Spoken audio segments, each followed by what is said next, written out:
Detective Angel Batista is back in Dexter Resurrection Episode 7.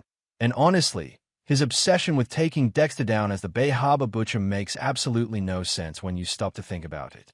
The showdown between Batista and Dexter at the end of this episode was intense, especially with Dexter warning him, "This won't end well for you."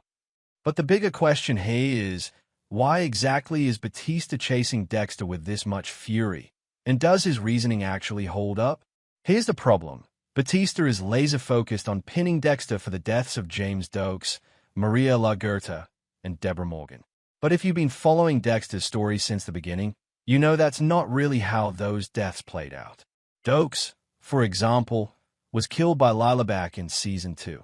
Dexter set the stage, sure, but he didn't land the final blow. LaGuerta, that was Deb's doing when she chose Dexter over her batch.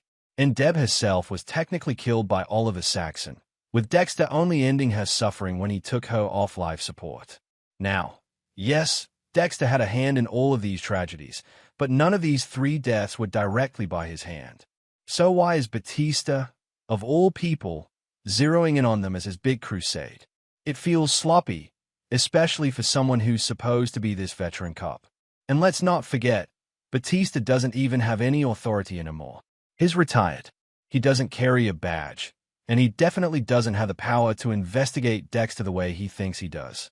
Him suddenly throwing himself back into this hunt makes his motives feel more personal than professional. Plus, he hasn't even looped Joey Quinn into this, which raises another question. Is Batista acting on principle, or is this just a vendetta he's trying to settle in his old age? That's where things get really interesting in this episode's ending. Dexter straight up tells Batista to stay away from him and Harrison. Normally, Harry's code would protect Batista since he's not a criminal. But what if Batista actually crosses that line? What if he pushes so far that Dexter starts seeing him as a real threat to Harrison? That would change everything. But killing Batista would be a massive swing for the show. It would undo so much of the progress Resurrection has made in giving Dexter a more layered direction this time around. The smarter move? Dexter doesn't need to put Batista on his table. He's already shown this season that he can dismantle his enemies without killing them, like how he dealt with Lady Vengeance by tipping off the cops. I could definitely see him pulling strings again, maybe framing Batista, maybe discrediting him, or even calling in a favor from someone like Leon Prater, who clearly has major influence. That would let Dexter neutralize Batista without betraying the evolution of his character. But this twist leaves us with a lot to think about.